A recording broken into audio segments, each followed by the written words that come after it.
Okay. So the last couple of weeks, starting with our August task force meeting, where we were able to review the different outreach planning documents that those who completed them had sent in, and then we took the time for those who were able to attend the task force meeting in August to dig through those outreach sheets and provide answers in real time. And with that, we were able to create kind of like a strong skeleton and outline for the outreach plan.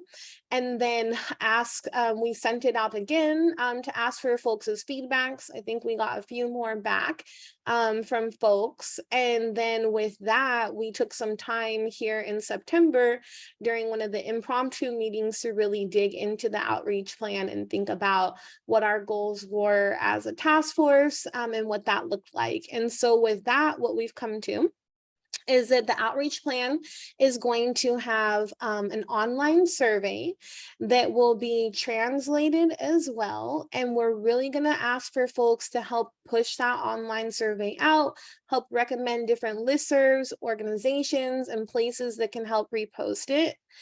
We also decided to do yard signs, and we'll have a QR code, which also can be translated, but having a QR code that would be able to take people to that online survey as well. So trying to put it up in strategic locations in the South End where we know there's going to be a lot of traffic, and hopefully people who are interested and connected to Lake Washington Boulevard. And so this will I always think yard signs are pretty fun. And what SDOT staff has talked about is that there will be enough yard signs for each task force member to have about 10 to distribute in strategic locations. And so I think if we're all able to put some out, we're going to be able to really cover the South End and hopefully get these yard signs in front of folks who would be interested in doing that. And maybe you'll put one in your yard as well. And then we're going to be doing a series of intercept surveys. So during a few of the weekends in October, folks will be able to table at key locations and events in South Seattle. And some of the places that have been mentioned are the different Safeways, as those get a lot of foot traffic here in the South End. And then because it's Halloween, there's also going to be the Boo Bash happening, I believe, in Columbia City, and it sounded like SDOT already had a table there reserved, and so it'll be an opportunity. All of these intercept surveys, we would really love for folks to be able to come out and support with talking to people about the work of the task force, what you all are doing, our goals, and then helping people do the survey right then and there in person. We also talked about, as another way to reach people and thinking about our capacity and resources, is that for those of you who are a part of organizations that for those of you who are a part of organizations, if you are able to schedule a time in the month of October to do a brief presentation. So if your organization already has a standing October meeting, is there a way for you to get on that month's agenda in order to do a presentation? Or is there a way to call kind of like a special shortened meeting where we would have a presentation that is already put together and we'll be able to support people on how to kind of facilitate that presentation, but be able to present to your organizations and get feedback in real time as well. And we're going to dig into this a little bit deeper when we go over what the tasks are for you all, but it would be great that if your organization is opened to making that meeting public to other people outside of your org, that we can also help to get the word out that there will be a series of community presentations from different organizations that would be open to other people joining and hearing about this information. And then lastly, there will be a listening session with community members. And the idea around this is to be able to provide honorarium for people's time, which hopefully will be able to support in making that meeting accessible for folks as well. and to be able to really reach out to a good amount of the organizations that we had put together on our initial brainstorm list that we did at the beginning of our time together. So that is an overview of the outreach plan. Before we move to the next slide, are there any questions from people?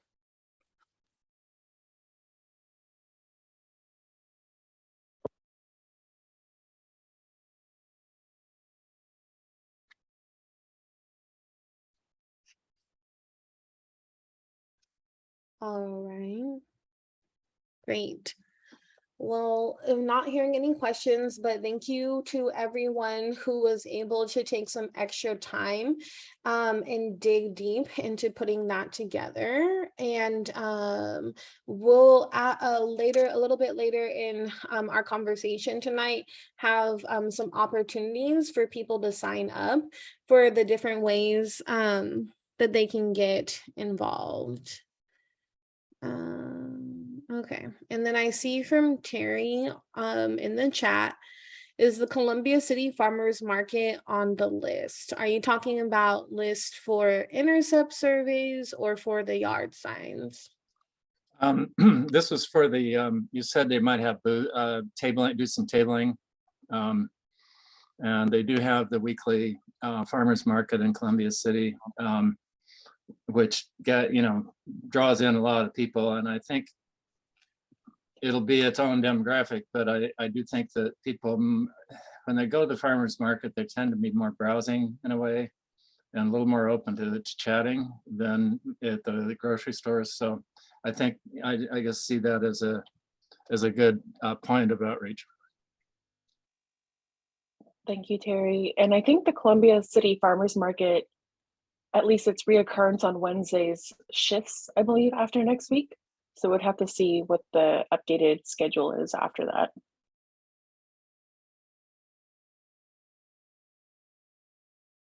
All right, so it sounds like we'll get back to you on that. I know we had an initial list of places and I don't have that handy on me right now, but it is, if someone else is able to pull up the outreach document that we've been working out of, there's a list there. And I think that those locations are open and flexible to where people want to spend their time at. Okay, so there. Jackie, hold on, sorry, one question was in the chat, also from Jennifer. When do you need to know about organization meetings in October being open to the public? So Adonis or Ching, maybe we can just kind of figure out timing, because I think we're pretty flexible. Yeah. I mean, we have a list that from like 2 meetings ago. I think we've got a list of organizations, but if there's others, just send them over. It'll be ongoing through October. So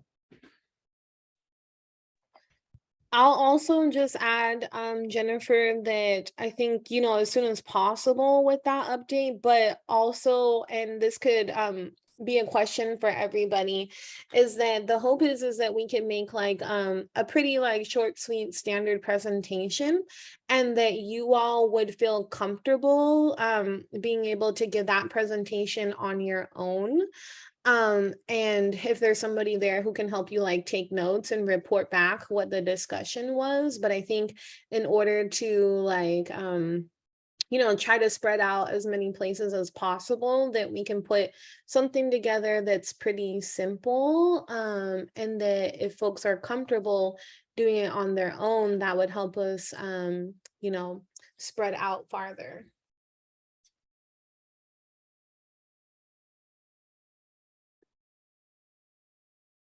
Okay, and also I see Yuan's hand is up as well. Hi, sorry, I wasn't able to attend last week's meeting because of work. But how many yard signs do we have and where are we allowed to put them up? Like did we determine if we can put them up at parks? Yeah. And just other organizations like churches or schools or something like that? So what we discussed so far is that each task force member would get about 10 yard signs. And I see Belen's hand is up, so I'm gonna pass it to you, Belen, to explain a little bit more about the yard signs. Yes, and Adonis and Ching, feel free to chime in, and as well as Brian, where our general rule of thumb for yard signs is that as long as you have permission, if it's on private property, so that would include churches and synagogues, temples. If it's in the public right of way, so like where the landscaping is at, where trees, we can notify parks, and we can do and display our own yard signs in collaboration with parks, since we do have a relationship with them. So I wouldn't focus too much of your energy along Lake Washington Boulevard route. But if you think there's adjoining locations that lead up to Lake Washington Boulevard that you think are more strategic, please feel free to place them in the public right of way. But do not put them in someone's yard if you do not have permission. So I think those are the big key pointers. Adonis, Yeah, I was thinking like Brian. Genesee Park. I feel like is a very obvious location. Sounds good. Yeah. Okay, so like as long as it's in the public right away, so like any sort of along pathways in the park, we're allowed to stick. Yep. Okay, and we Yeah. don't have to like tell y'all or anything. No. Okay, cool. Good to know. All right, thanks very much. Yeah, I just have a quick add. I think that sounds great. The one thing I would caution is just to be mindful and not clutter, because I think, we don't need one sign every 100 yards or so. But thank you.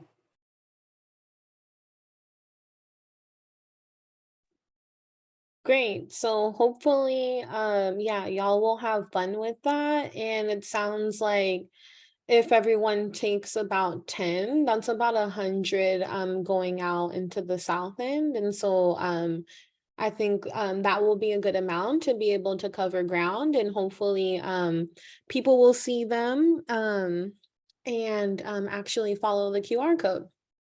Perfect. Any other questions?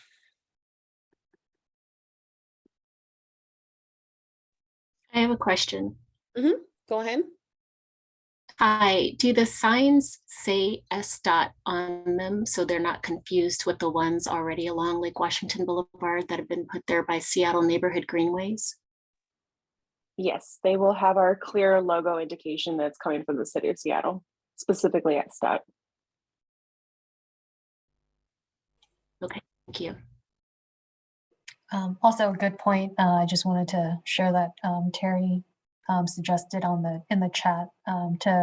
It'd be good to remember where you dropped off the signs, because let's be good neighbors and pick those back up once our survey closes. Thank you.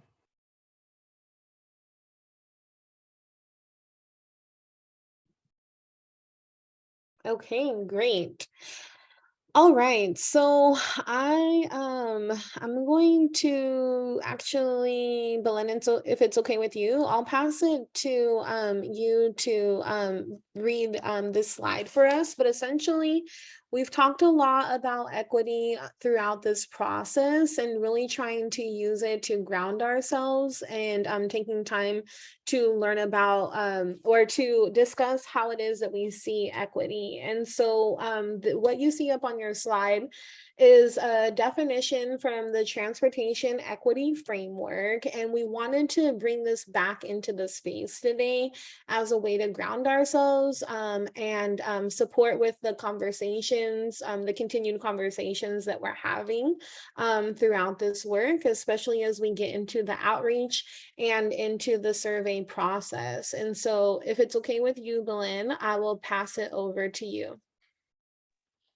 Thank you. And Adonis, were you the one sharing your screen for the PowerPoint? Yes. Please and thank you. It should be on this slide, defining equity. Oh, okay, there we go. Sorry. My computer was a little bit slow. Okay, so defining equity and equality. So I'll read this kind of high level, but for folks who have any vision impairments, Equality is the measure of sameness. Equity is a measure of fair treatment, opportunities, and outcomes across race, gender, class, and other dynamics. This distinction is important. We are told to be fair, we must treat everyone the same, equal. However, when we recognize the legacy of institutionalized and structural racism, we understand that differing people and communities need different resources, equity. In order to be equitable, we provide specific, unique resources that will support people in communities getting their basic needs met and reaching their full potential.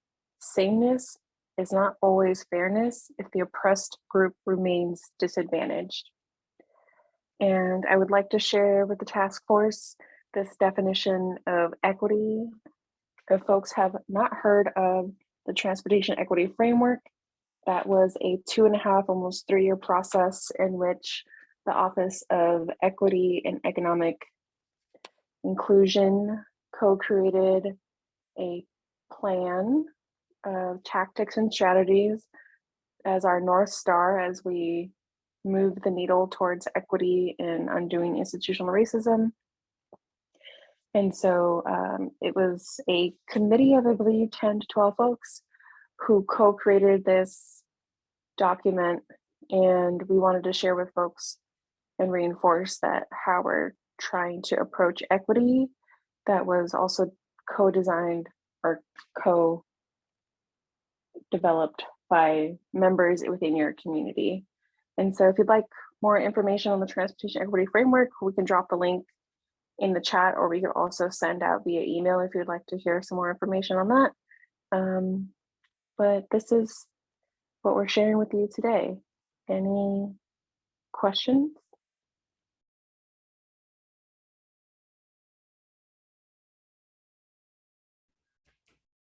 I will chime in real quick, even though I can't see people. I don't know if people have their hand raised or in the chat, but just want to be clear. We do want to make sure everyone has an opportunity to share their voice in the survey, and everyone is reflected in the outcomes of the survey, but really focusing on so everyone has a chance to participate equally, right?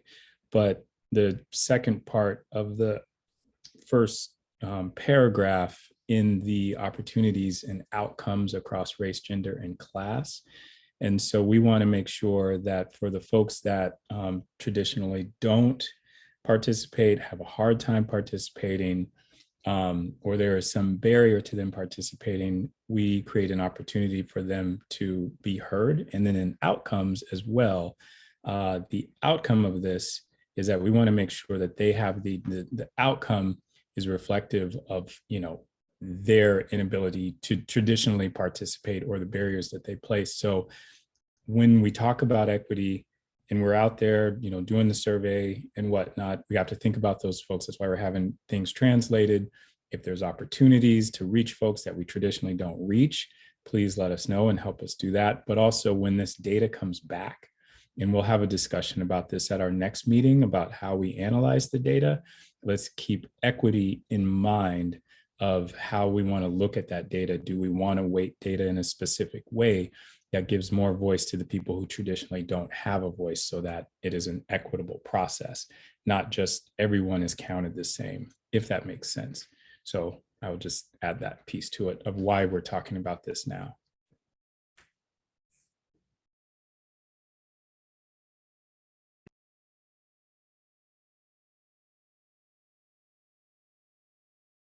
All right.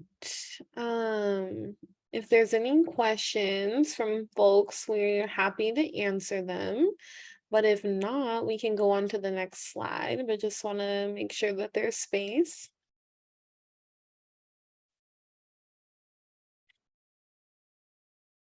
Okay, great.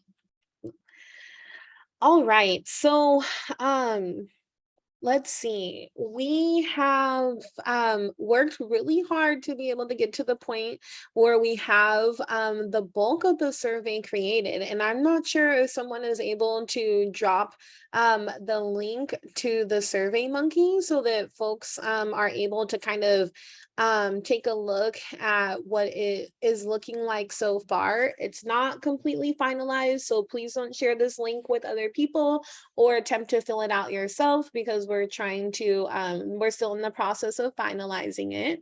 But just so that you're able to kind of get a little preview of what it's starting to look like, we wanted to be able to have a discussion today about the survey questions. And so it was mentioned over email that in addition to the questions that were created by y'all as the task force, that there's some kind of standard demographic questions that SDOT and the city generally puts on surveys. And so I want to take some time to talk about that. Wanting to just make sure that we're having consensus on the survey questions. Again, a lot of work from you all has really went into getting us to this place and be able to have these survey questions. But I know that, yeah, that there are some people that haven't been able to come to like all of the meetings. So just making sure the high level overview of the questions looks good to everybody. And then essentially, we want to make sure that the survey is going to be live in the next 2 weeks. And so I know we had put in the outreach plan that the survey would run from October 1st to the 31st, but it looks like we're a little bit behind on timeline. And so whenever the date is that it's released and put up, we would give it a month to run from that time. And I don't know if there's anything else that Ching or Adonis wants to add about the survey questions, but we'll give folks a little bit of time to open up that link. And then if we want to put the Survey Monkey up on the screen to look at it all together, that's fine as well. I'll do that. I'll stop sharing and then reopen this survey. All right. And then if you all, Ching and Adonis, have anything to add about the survey questions, I'll give you all some space. And then after that, I see that Terry's hand is up. Yeah, I just wanted to make sure I put it in the chat also. Is this the same survey we were sent a couple days ago? I'm trying to avoid having to compare what you sent a day or two ago to the one you just posted. Is it the same one? It is the same one, yeah. Okay, yeah, that's helpful because I printed it and it's easier for me, you know. Yeah, but this will be in the actual survey form, like in the Survey Monkey format. Yeah, you know, I understand. I just want to be sure that I'm not, that there isn't something I'm going to miss in this discussion. And here I'll share it as well.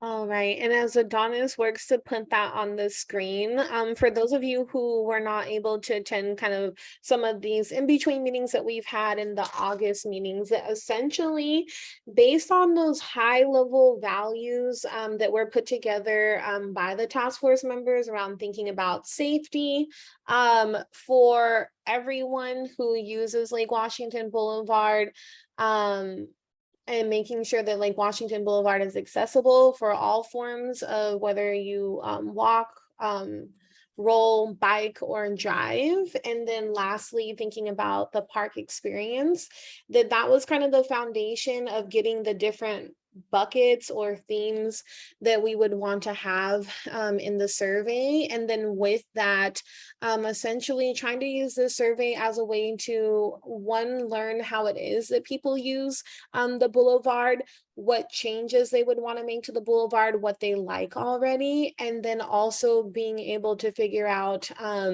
you know, if the Boulevard is a part of their, you know, main way of transportation, or is it it, you know, they use it for different reasons that might not be for specifically commuting. And so with that, it's going to allow us to kind of look at the data in different ways based off of who's using the Boulevard and how they're using it and why. And so that's just kind of a little bit of the background information that we were able of how we were able to put this together. And with that, I will have, I guess, Adonis go through the survey questions with us. Okay. And I can't see any hands or the chat. So if we do get any questions, or just let me know and I'll stop. Okay, so the overview: SDOT is working to develop and evaluate design options that promote increased pedestrian and bicycle uses while increasing safety for people that walk and roll along the Boulevard. Over the last couple of months, we've worked with community members to develop an equitable outreach campaign. This survey is a part of that. Please take a few minutes to complete this survey to understand what's working well, what needs improvement, and how we can enhance safety and the overall experience of Lake Washington Boulevard for all users. We will share this winter 2022-2023, so this coming winter. We currently do not, SDOT does not have budget to make any future changes to Lake Washington Boulevard and do not plan to close Lake Washington Boulevard permanently. Results of this survey, input and recommendations from the community members that helped to develop it, and previous outreach and engagement in the area will help inform potential future budget and operational changes. If you would like more information about bicycle weekends, here's a link to bicycle weekends. So these are the questions. So Adonis? Yeah. Let's see, I think it might be something, and maybe we'll put this open to the panel here. I think there might be people who want to know who those community members are. And if not, here in the preface, maybe a link to the members of the committee. I'm not sure how the rest of the committee members feel about that, but I think there might be some people who will question, well, just who are these members?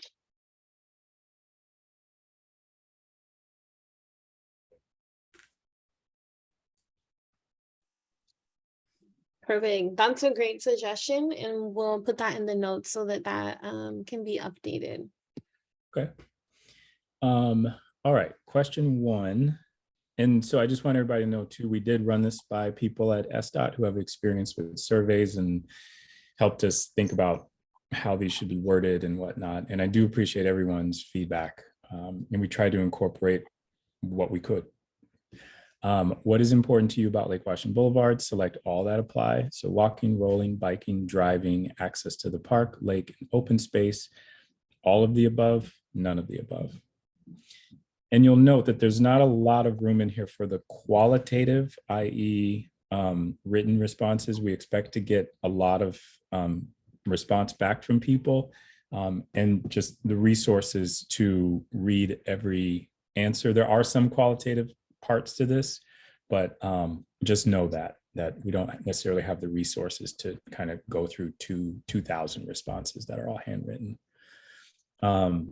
So what is important to you about Lake Washington Boulevard? Question 2, is that working well for you? Why or why not? So here's a place where people can chime in and really tell us, give them an opportunity to talk. 3, in their own words. Do you use Lake Washington Boulevard as your main route for getting to work, home, or other activities? If so, how? Do you walk? Do you roll? Do you bike? Do you drive? You don't use Lake Washington Boulevard as your main commuting route or route for getting around. I need to change that. Adonis? Yeah. Sorry to interrupt. I think we may have a question. Actually, I see Anna's hand up, but then I think Joey mentioned that rolling should be defined. I think that first shows up. Is it question 1 or is it question 3? I think we have rolling in here a couple times. Yeah. Okay, got it. Okay. Yeah. And we're taking notes on these too. So I will. Sorry. Just know we're taking notes. Yeah. And then Anna, do you have a question? Or yeah, comment? keep going. It's more about the demographics and sort of target, like if SDOT's managed to set or generally sets targets for who should be reached, and what happens if, you know, how to make sure that those targets get reached as far as, yeah, demographic part. Okay. The need. Yes, we'll come back to that. I will keep rolling through the questions. No questions so far on the questions. We'll define rolling. Mhm. Question 4, why do you use Lake Washington Boulevard for getting around South Seattle? This is a typo. It feels safe and accessible. Congestion and other issues on nearby roads like Rainier, MLK, etc. It is a direct route to my home and or business. There's the park aesthetic, therapeutic purposes, other reasons, and I do not use Lake Washington Boulevard for getting around South Seattle. I think Ty, do you have a question about the questions or? I do. About that question in particular, can we make that multiple choice if it isn't already? Question number 4. Yes.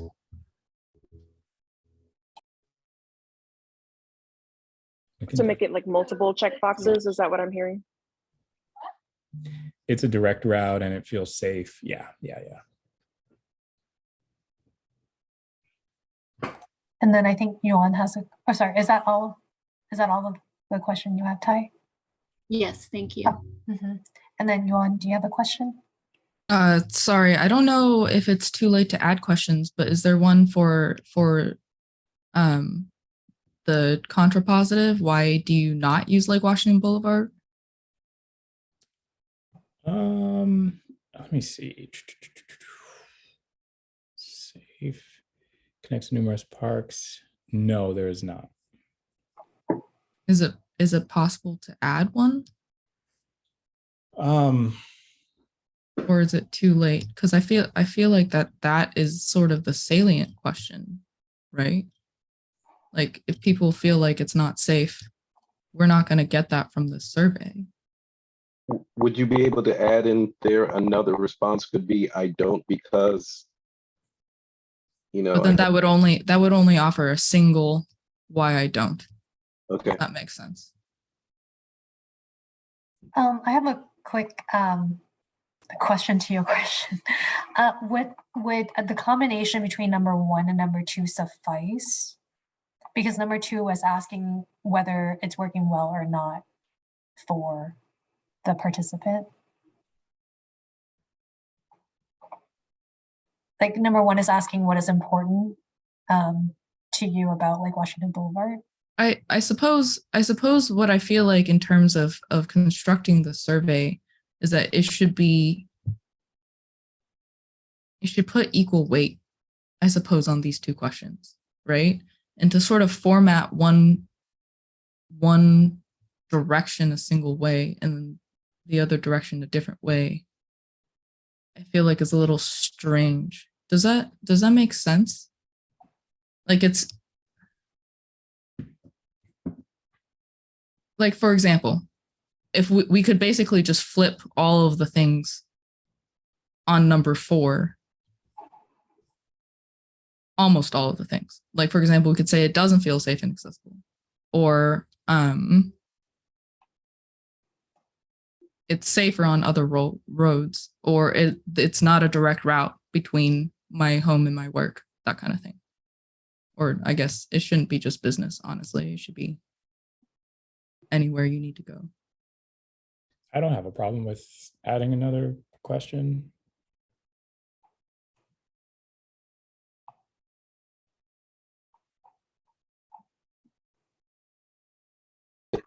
Is there a possibility to kind of change the way the question is phrased and have a 1 through 5 that says, you know, all the way yes, all the way no? I feel safe on Lake Washington Boulevard, completely not, sometimes likely, you know, those types of things. I'm not looking at the questions, I can't see them, but I'm wondering if that is kind of a way to kind of put it all under one heading and being able to kind of scale the responses where people can say explicitly they don't feel safe, or they can, I don't know. That's very smart. I like that.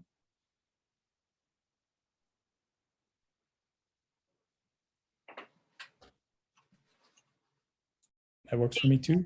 And like I said, we're taking notes on these, so we can get those incorporated into the final.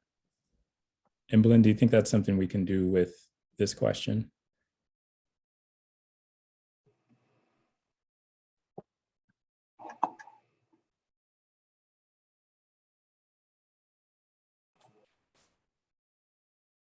Belen, if you're speaking, we can't hear you, but if you're able to come off mute, just let us know. But thank you, Yuan and others, for helping to kind of dissect that question a little bit deeper.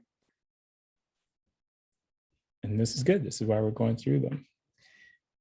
So question 5, since 2015, there have been about 100, I need to change that to 100 reported collisions. When I say about 100 reported collisions between people driving and people biking along Lake Washington Boulevard. What are some of the ways you feel the city can reduce the number of collisions? Reduce, and this is choose your top 3. Reduce the speed limit along Lake Washington Boulevard. Improve sight lines around corners and bends in the road. Provide dedicated space along the boulevard to separate people driving and biking than people that ride bikes.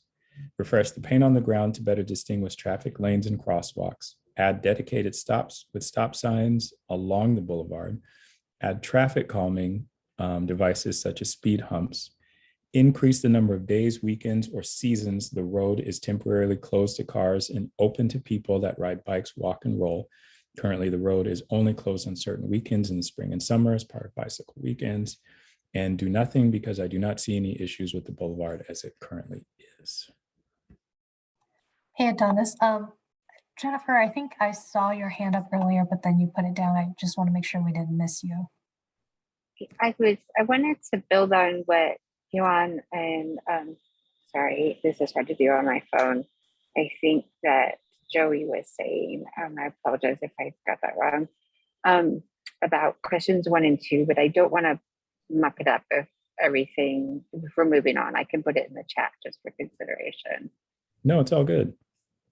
Okay, so to kind of answer that concern about kind of balancing how people are sort of the emphasis, I was wondering if question number 1, it might work better to change it to what would you like to, and this is mangled, but what would you like to use like Washington Boulevard for, or something that's more getting at like aspirational. And so it would, that, is it working well for you? It would be more, for number 2 would be more like, are you able to use it in that way? But I also like the other suggestions, but that the first question I just think maybe should be more like, how would you like to use like Washington Boulevard instead of what is important? Does that make sense? Yeah, I think so. So, I mean, you can almost make it like a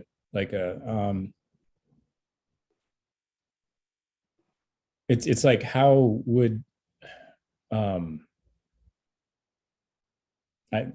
can't articulate it. I know, it's so hard, sorry. Can I just add I can. Sorry, this is Jackie, and I appreciate what you're saying, Jennifer, and I see where you're going with the aspirational.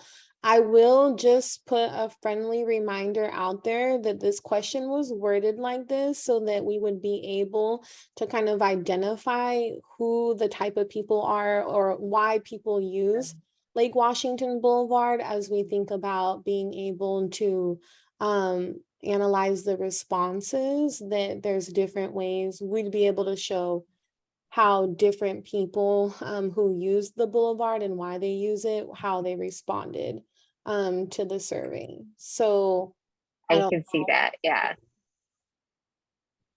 So then I would say that the idea of having that slider would be awesome, but just so that you would get at that, what Yuan was saying. So thanks very much.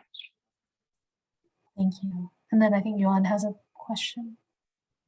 Sorry, I had a point, and then now I have a different point for Jennifer. Isn't it possible to just add another question? Because I think I agree, Jackie, that this question can be used to distinguish how people currently use, and then just add another question as to how would you like to use Lake Washington Boulevard?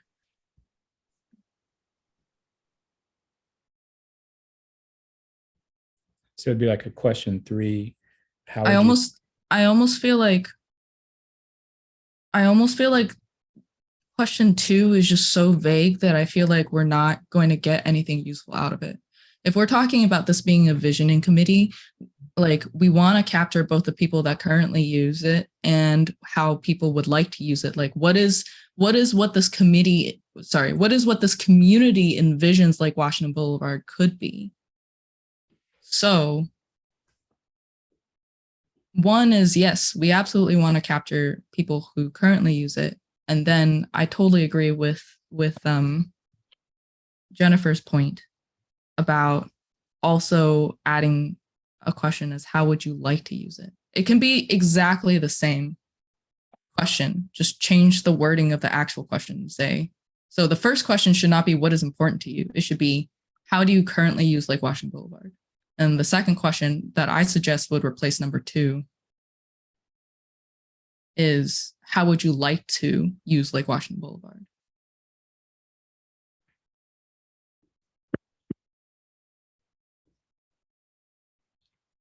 I think that works as well. So question 1, how do you use Lake Washington Boulevard? How do you currently use Lake Washington Boulevard? Yes. And to answer Patricia's question, yes, I think so, at least, that you would just repeat it. And then 2 is, how would you like to use Lake Washington Boulevard?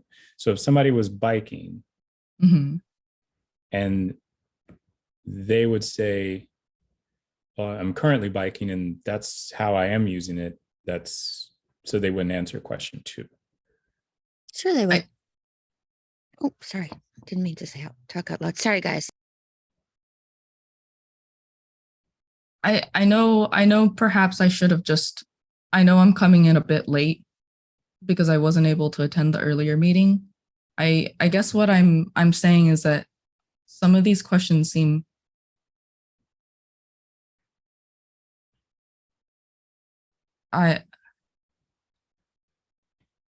We'll make it work. We'll make it work. We'll get it. We'll figure this out. okay. But I guess what I'm going with 2 is that if you're currently using it in a certain way, don't see any issue with that, then you would basically skip over question 2.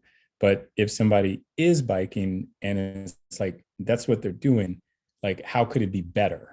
Right? Like what can we improve on it? So we want to give them an opportunity to say that. I guess that's where I'm going with that. Right. So if you're currently driving on Lake Washington Boulevard, and then the next question is what would you like? Or how would you see it? It's like it's working. So they wouldn't answer it. But if they're driving, it's like, is that working well for you? Yes, it is, because da da da da. No, it's not, because da da da da. I'm gonna let Ty go because I feel like I'm monopolizing the mic. But we can continue discussing for sure. I don't see anything wrong with adding an additional question to make sure that, Juan feels like that perspective is being shared. I do think that we should keep question number 2.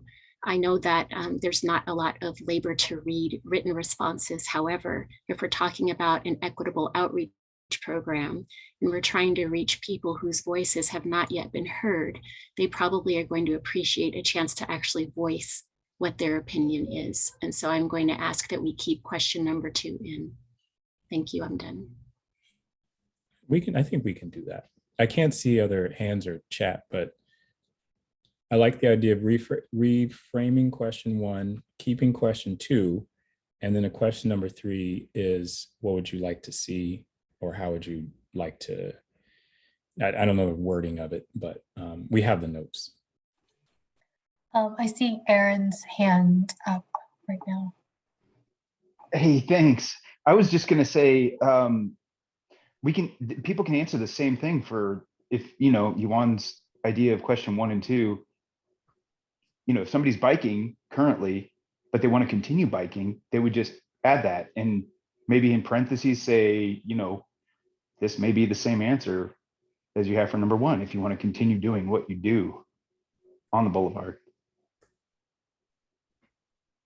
I feel like I'm hearing a few things, that there's this around these questions. And I feel like Joey put in the chat a really great point around a new question would hold the potential to remove barriers. So trying to think about how this rewording of the question can also help figure out what people's barriers are to accessing Lake Washington Boulevard. So if there's a way that we can maybe try to think about it like that, that could be helpful. Okay. But it sounds like we have a general understanding though of kind of how to tweak these questions. And so perhaps if there's any other feedback that people want to add around this, but perhaps we can put something together, kind of massage like what everybody has said, and then send out the draft again to folks. Yeah, that works. So I think we're in agreement. We will add another question to get to the visioning of here's how you use it. Is that working well? What would you like to see? Or what's your vision? Or I'd have to go back to the notes to see the wording exactly. So back to question 5. Did anyone have any questions about this? This one. You want, I believe you just raised your hand. Yeah. So I think that some of these could be clarified. So for example, reduce the speed limit along Lake Washington Boulevard. I fully admit I don't even know what the speed limit is. So if there's some way that we could add what it is. Yeah. And then secondly, provide dedicated space along the boulevard to separate people driving and people that ride bikes. I think it doesn't have to be people that ride bikes, because we're also talking about other ways to get around Lake Washington Boulevard.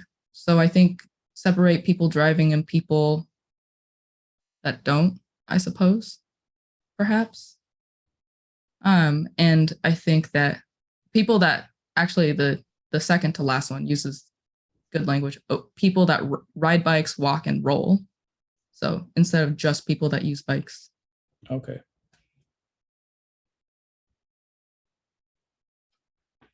Thanks, Patricia. All right, thank you. I'll roll on to question 6.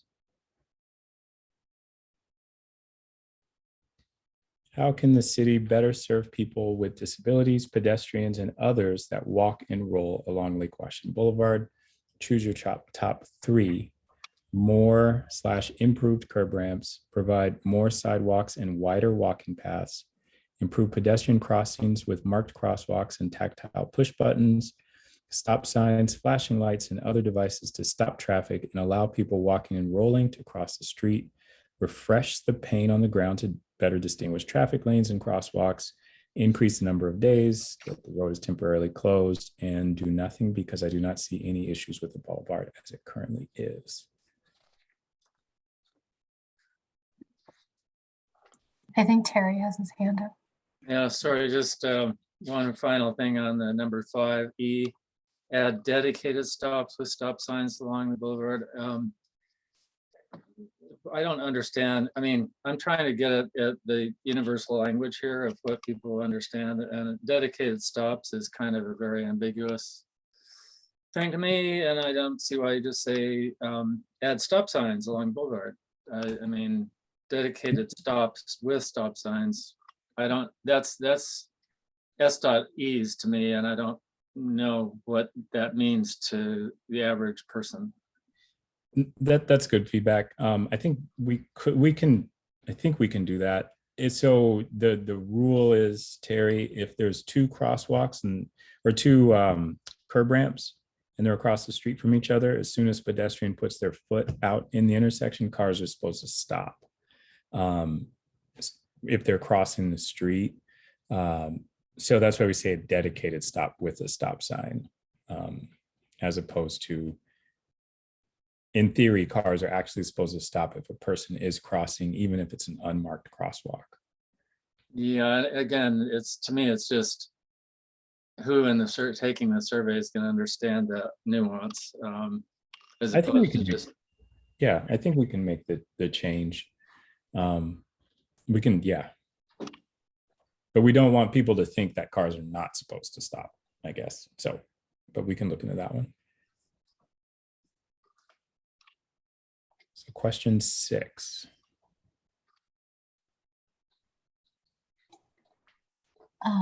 Adonis, Ty Yeah. has a question. Actually, Patricia has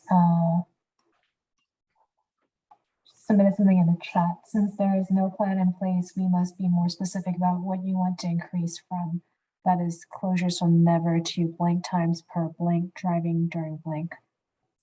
Wait, say that again. I can ask it. I'm sorry, perhaps Thank that you. was awkward. Well, so after, well, as of now, I think there's no, or maybe there's one more closure in September, but after that, as of October 1st, there isn't actually a plan yet. So if we're asking folks, okay, do you want to increase them? We have to say, okay, do you want to increase them from what?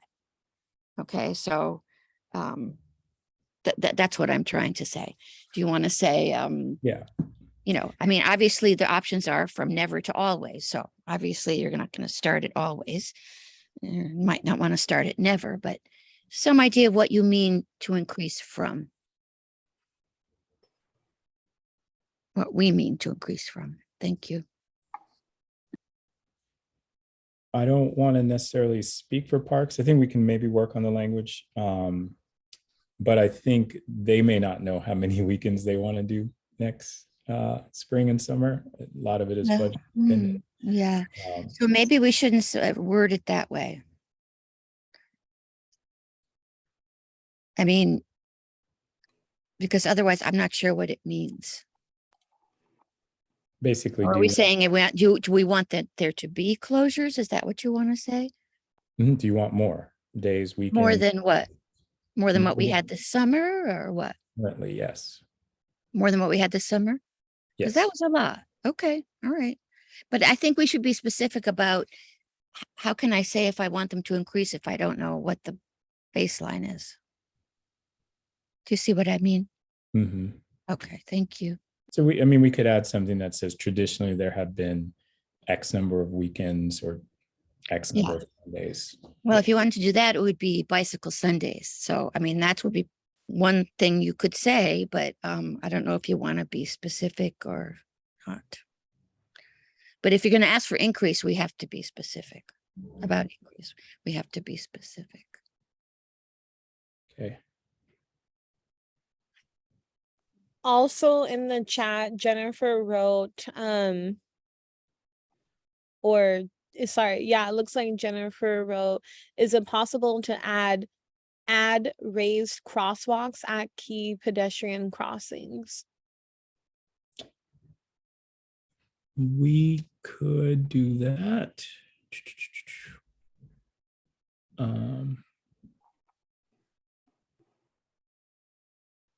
Yeah.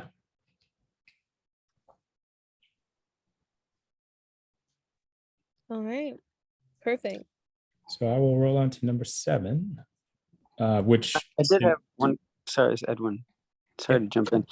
It seems like we've laid out options that may seem finite, and I'm wondering if we collect anywhere other options that aren't on that list.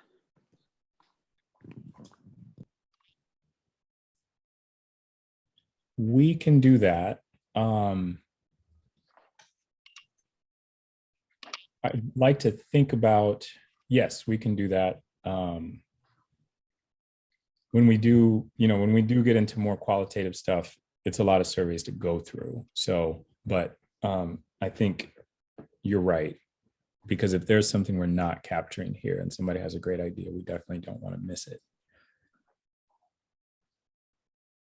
Well, I only bring it up because there was ideas that were brought up within this group that aren't on here. So for example, a dedicated, I think someone said a dedicated rolling lane that would take one side of the street, right? That's not on here. I'm not saying that we have to do that, but it's, if we're going to, again, make a list, and it's not all the things, but leaving it out open to other folks to give their ideas might be good.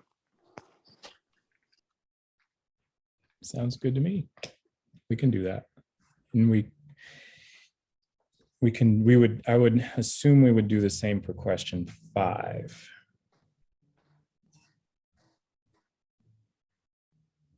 And that does put us at 4 qualitative, going from 1 to 4 questions. Or answers to look through.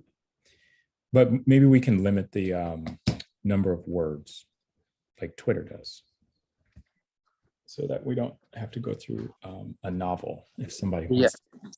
Yep. Okay. Good suggestion. And number 7, which is now would be, the last question, I guess.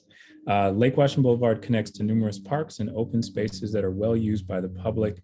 On a scale of 1 to 10, do you feel the city should invest to improve the park experience with improved walking paths and trails, picnic tables, more trees, etc.? And then this is one of our sliding scales here.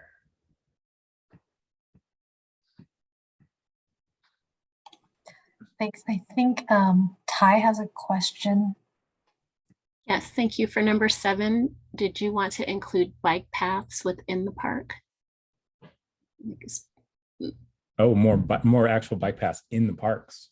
Within the, right. So there's a huge bike path, of course, at the Seward Park Loop. Mm-hmm. That's used quite a bit, but I think that could help some of the issue if the bike paths that are existing at the park were improved.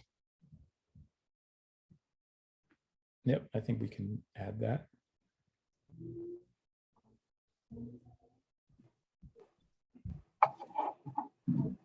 Thank you. And then I think Edwin has a question. Oh, no, I asked it. Sorry. Let me put that down. Yeah, I'm going to jump to the demographics. And these are optional. These have traditionally been optional for SDOT questions. To be fair to people, so this is information you can share if you'd like. But also too, for the folks that do share this information, I think going back to this question of equity, this information could be helpful in weighting answers, that kind of thing. Which gender do you most identify with? There's a number of choices here. Female, male, transgender, two-spirit, non-binary, other. How would you describe your race or ethnicity? Several options here. Please share your zip code of where you live. And Patricia, this is to your email. I think maybe we will keep it optional, but for the group, is this something we want to take into consideration when we are analyzing this information? Please share what neighborhood you live in. I know these two seem kind of redundant, but talking to our survey experts, we just want to make sure people are giving us like their zip code matches up with the neighborhood if they do share this information. And then please share your age. And then how did you hear about the survey? Thank you. Adonis, I think Johan has a question. Okay. I'm really sorry for sort of monopolizing the mic. I saw in the chat that I think someone relayed, I think it was Anna's question about how we are measuring if we're reaching the people that need to respond. I was really wondering, I know you said that the survey is only going to go for 1 month. If there was a way to sort of reassess after 1 month and then sort of target the populations that we think need to be reached out to more afterwards. And keep it open for a little more amount of time. Just to like target certain populations, as opposed right now we're kind of casting. I mean, we are going to be reaching out to our own organizations, obviously, but if we wanted to cast a broader net, we are currently casting a broader net, but if we look at our data and we see that there is a huge bias one way or the other, if there's a way for us to then say, well, we'll keep the survey open for a little longer, but then we as a committee will put greater effort at reaching out to certain populations. This is just hypothetical, but let's just say that we do this entire survey and we find that like 70 or 80% of the people that respond to the survey are white.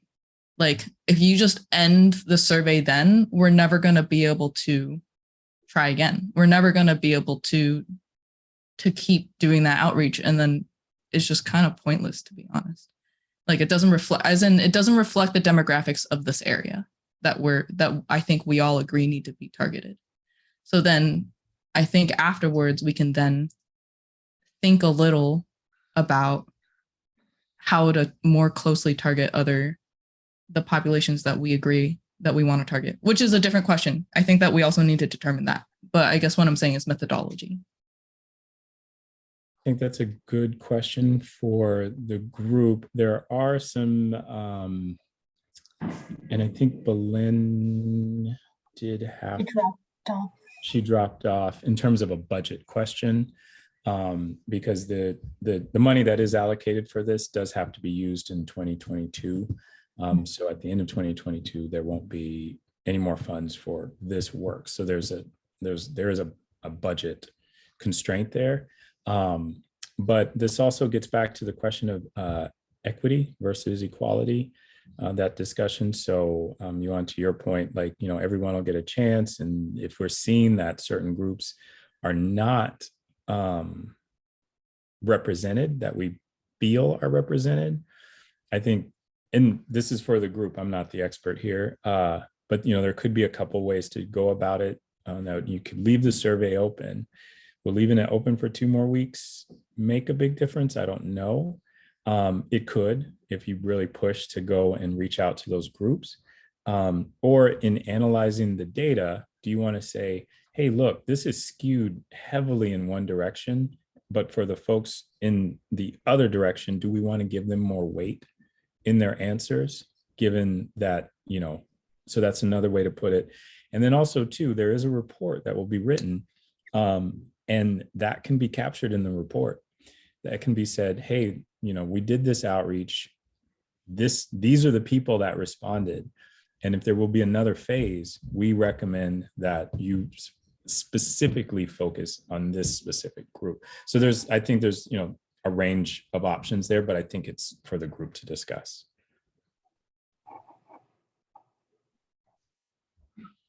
Thanks, Anonymous. I think Terry has his hand up. Yeah, I guess one thing I felt is that we did spend a fair amount of time a month or two ago on making lists of the BIPOC, in particular BIPOC groups that we want to do outreach to. And it seems like having a really convincing pitch paper to groups in that community to encourage their use of the survey is one way we can leverage getting more people out of that population to take part. I think, I mean, that's it. To me, our best avenue to reach Yuan's objective here. Because if we just go to the groups that are represented in the task force, we're going to get one set of opinions. But if we really can amp up the responses we get from our list of BIPOC groups, that will, I think, help balance things. So it's not just doing we talked about doing an outreach to them, but I think it has to start with an outreach that's specific to the survey, and to get them going on it and get them thinking on it, and instead of waiting until we have the chance to meet with them or whatever. Thanks for that, Terry. Zach or Zachary? Thanks. Terry sort of addressed some of what I was going to say, but we're constrained by time and we need to march forward.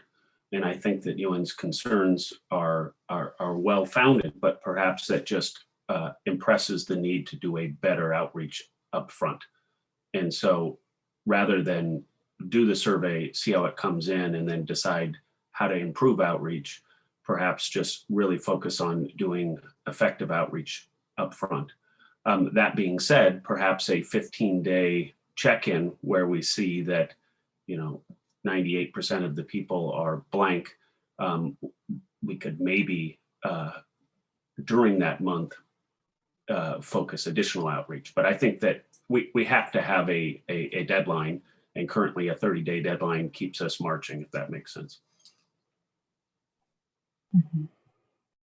Thanks, Zach. I think that makes a lot of sense. I think I also just want to chime in a little bit here. I think from my experience reaching out to communities that are often harder to reach out to, I think it would be super helpful if any of our task force members have any kind of connections or relationships that we can that can help introduce our project team. I think that'd be great if you can. I think if there's already a relationship, especially, it goes a long way.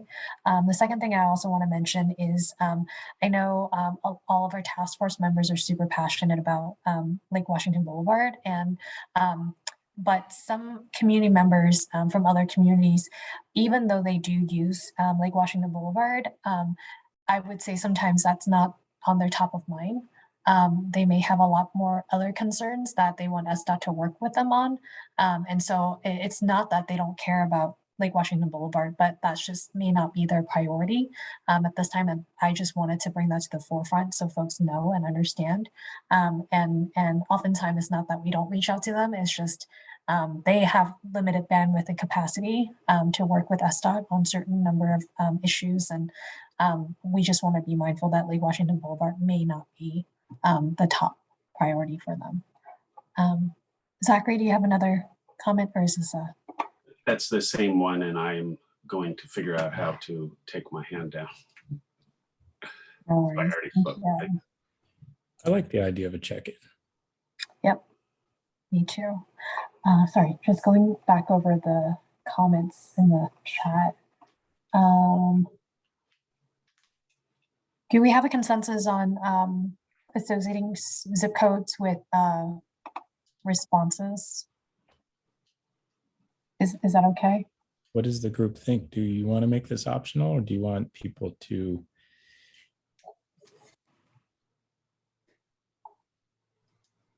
have to put in their zip code?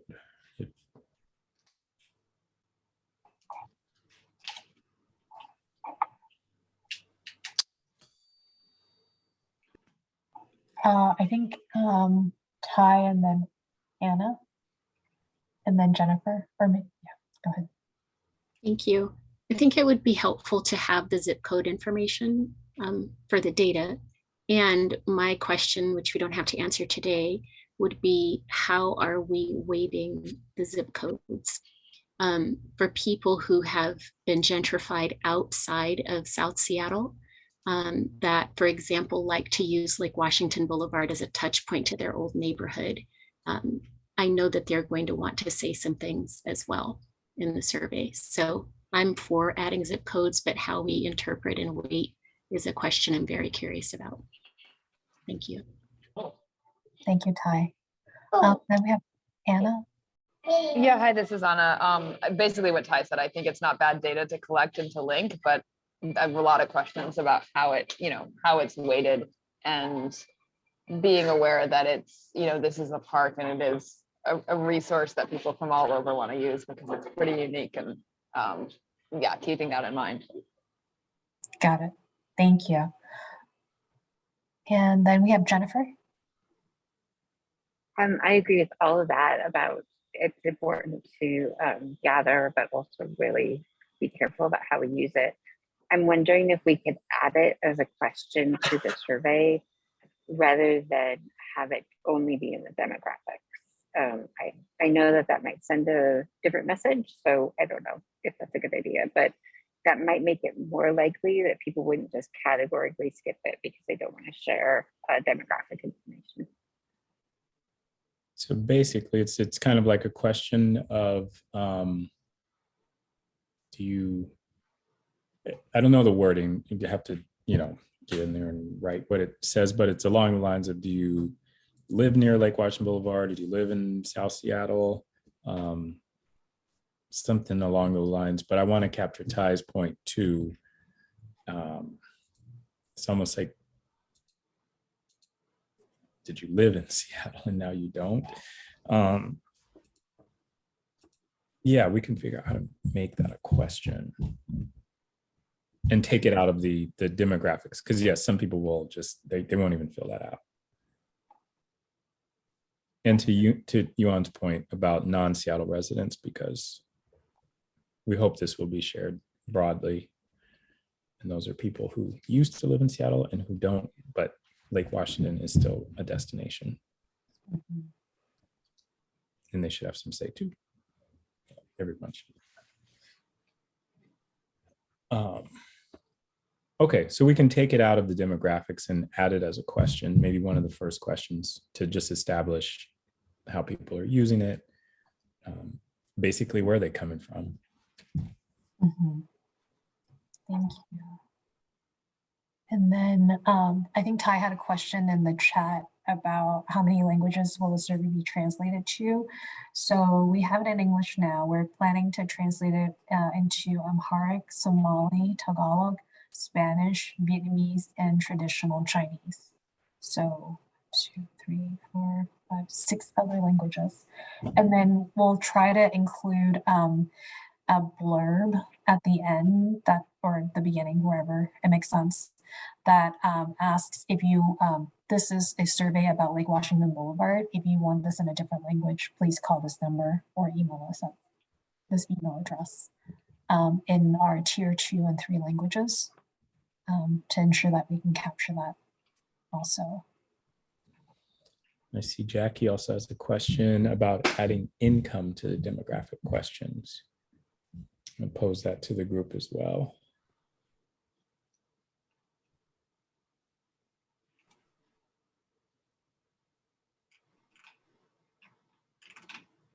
I would say I don't think for SDOT that we have had that question in the surveys that I have worked on, at least.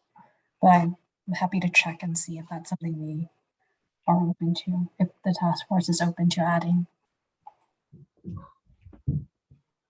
I think it would be interesting because then again, you're able to kind of look at the privilege that people have and their access to it. And then also just that transportation equity framework that, you know, like lists off like race, class, gender, and abilities are on the kind of like the spectrum of different identities that it's looking at.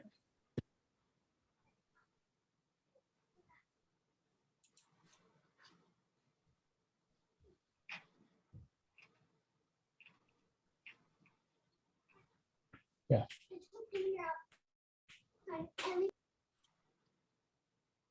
Thank you for that. And I, Jackie, I see that Anna has a comment that she's concerned about a question that makes it seem like the park should only be a comfortable space for you if you live near it or historically live near it.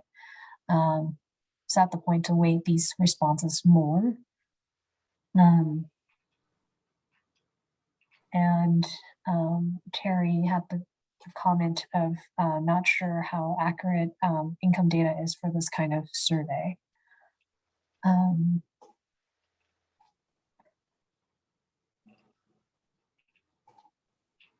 Okay.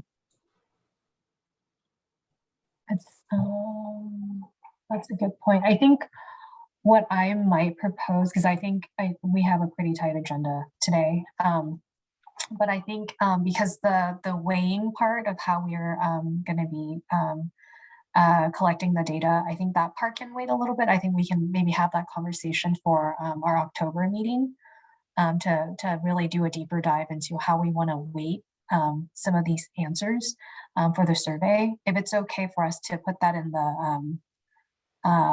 the parking lot, if you will, would that work for folks?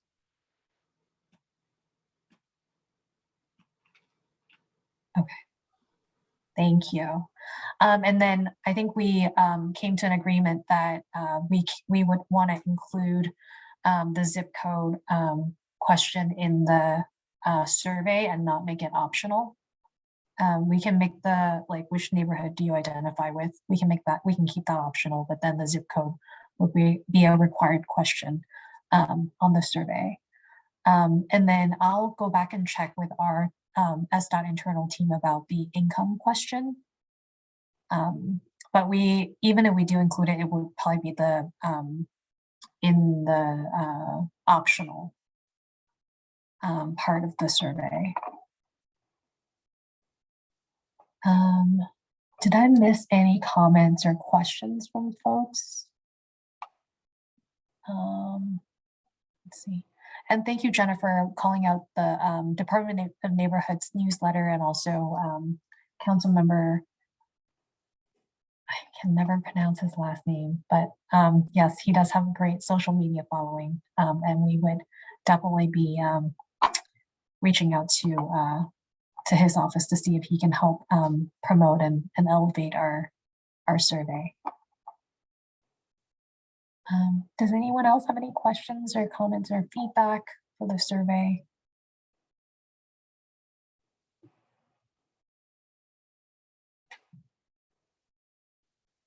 If not, I'll turn it back over to Adonis or Jackie.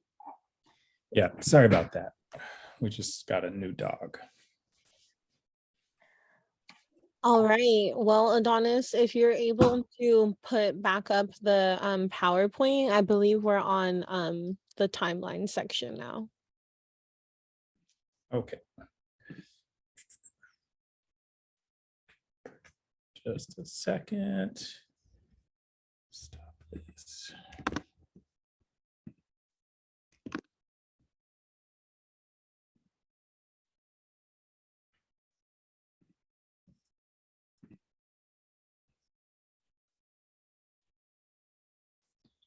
All right. Oops. Okay. Y'all see this? Yep, it's on the screen. All right, y'all. So we've made it through spring and summer. Now we are in fall with, of course, we're going to continue to have our monthly task force meetings. We'll have October, November, and then December will actually be the end of our official time with you all. And of course, also fall is our outreach time, our outreach events that we're going to have. And then summarizing the findings from the report, or at least being able to get initial reactions to that. And then when looking into winter, after our December meeting, essentially that will be an opportunity to really have a deep discussion about what this final report is going to look like, because after that it's kind of passed off over to the SDOT and consultant team and will be finalized. The goal is early 2023, with the hope of being able to organize a community report back event as well in the first quarter of 2023, and you all will be more than welcome to attend that as well. But I don't believe that's a part of your official kind of scope of work as task force members, but that will be kind of like the grand unveiling of the final report. So that's kind of a zoomed out look at that. Looking into our, let's see, taking a little bit more of a deeper step into what our monthly meetings will look like for the remainder of the time. So again, in October, that's going to be a chance for us to have a conversation, to think about how it is that we want to analyze the data for the final report. And then in November, we would be able to get a high-level overview of the initial findings from the report. And then December, that will be an opportunity to look at where the direction of the report is going to go, and also give you all the ability to provide any final recommendations of what it is that you want to see in the report at that December meeting as well. We'll go to the next slide. Okay, so we keep talking about this report, and so we wanted to be able to share with you all just kind of what is going to be the outline of this and what's going to go into it. So the report would be able to go over how the outreach plan was developed. So our time that we spent together as a task force, starting in early summer, and kind of what this process has been. An outreach summary and of what it is that we did, who we talked to, where we were at, and what it is that we did. A summary of the data, high level design concepts, and then finally, again, recommendations from the task force on next steps and how to move forward. And so this is kind of what the culmination of our work is really getting to as a task force for this project, and what we're hoping we'll be able to put into this report based off of the work that we've done and what we're going to do in the month of October for outreach. Any questions there?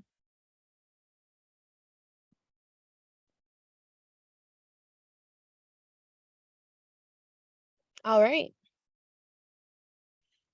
Okay, so with next steps, our next meeting will be October 24th. Again, same time, 4 to 6 p.m. I do not believe a calendar invite was sent for this meeting, but I will get one out to you all, as well as those Wednesday meetings by first thing tomorrow. So you'll have that on your calendar. And then the weekly Wednesday meetings are from 4 to 5 p.m. And so once you get your calendar invite, you'll have that information as well.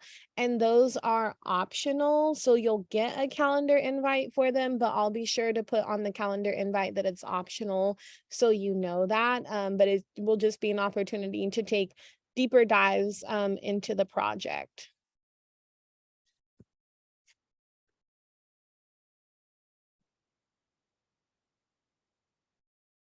Okay, perfect. All right, so we actually get to end early today. So that is exciting. Real Appreciate. quick, Jackie. Okay, go ahead, Adonis. I do want to go back to the October meeting. If there is any interest in doing it in person, it would be like one of our only in-person meetings, but it may be a good opportunity for folks to see each other in real life, get together. We could make it fun. I mean, we're not gonna have like a skateboard ramp or anything like that, but we'll figure out a way to, I don't know, we could potluck it or do something. Or if a hybrid option is cool. I mean, you're all in a task force, you help put together these questions on Lake Washington Boulevard and get the word out. So rather than just be kind of a bunch of squares on a screen. So just want to put it out there to have the October meeting in person. Thanks, Adonis. I just want to quickly chime in. I totally agree. It would be great if if folks are open to meeting in person in October. I would say I had the pleasure of meeting a handful of you all at our walking, biking, listening tour with our new director, Greg Spots, a couple of weekends ago. It was nice and refreshing to finally put real faces to your names. So I'm totally open to the idea and happy to bring food or non-alcoholic beverages to share if that's enticing to anyone. And to Jennifer's point as well, Monday, 4 to 6, people either probably getting off work or might not be the best time. So maybe we do it either, like a 5:30 to 6 kind of thing, or potentially on the weekend. I don't want to take up someone's weekend, but Enjoy sent me a note. You could offer up the Seward Park Audubon Center to host the meeting, which would be really cool. So perhaps we do Ty's hand is up. Thank you. So if our next meeting together is not for another month, are you all going to give and I know that the Wednesdays are optional, are you going to give us a timeline of I think you said that, I can't remember what the surveys are called, where you're just in community, like as a pop-up offering the survey. Oh, you yeah. were Intercept talking about, I survey. can't remember what you called it. Intercept Yes, and surveys, I yeah. think at some, thank you. At some point you mentioned possibly needing help for that. Do you all have a calendar of where and when you'll be doing that you can share with us? Yeah, we'll And then come up. also when you'll be, okay, if you can share that with us, and also when the date that the survey goes live, until when, and then where and when we can pick up yard signs, please. Thank you. And then just so you all know, in full transparency, giving ourselves a little bit of time to make sure we share the survey and what the outreach is going to be with the council member's office, with the mayor's office, and with our directors here at SDOT. So that's why we're giving ourselves another week or so, because once we incorporate the edits from today, we want to share this with all of the electeds and SDOT officials, so that they aren't going to change the questions, but we just want to make sure that they are aware that this is what we are asking and this is what we're doing. Terry, your hand is up.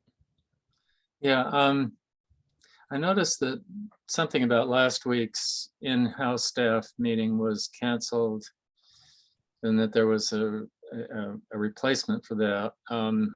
If you send out a calendar tomorrow and the meeting is tomorrow, that makes it a little hard. So I don't know.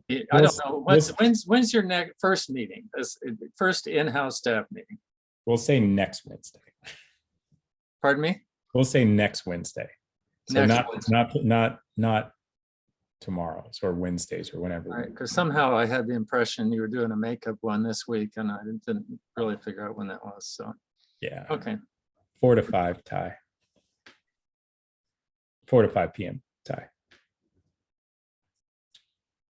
Well, what we'll do is we'll do a doodle poll for in person. Best times, best day, and then also the option for hybrid for folks who aren't comfortable quite yet with being in person. Yes, we will have our working meetings to figure out like where we're going to be and how we're going to be there and doing it. I think this was a really good meeting, you all. Really, really good. I'm excited to get this out there. I hope we get a lot of comments, but also like dreading getting back like 5,000 responses to go through. But I'm curious to see what people say. I think it'll be cool. And then yes, we'll also figure out the best way to get you all yard signs, because there's a logistical thing there, because we'll have them and we need to get them to you, and that'll likely be way before our next meeting. Do you know what I mean? So we'll figure out that logistic as well.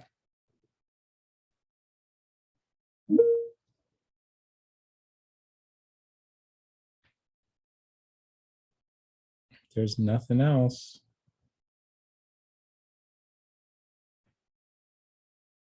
Get a little time back and enjoy your Monday evening, and thank you all. I really appreciate your work on this. Thank you. Everybody. Appreciate Have a it. good night. Thank you. Thanks, everyone. Have a good night.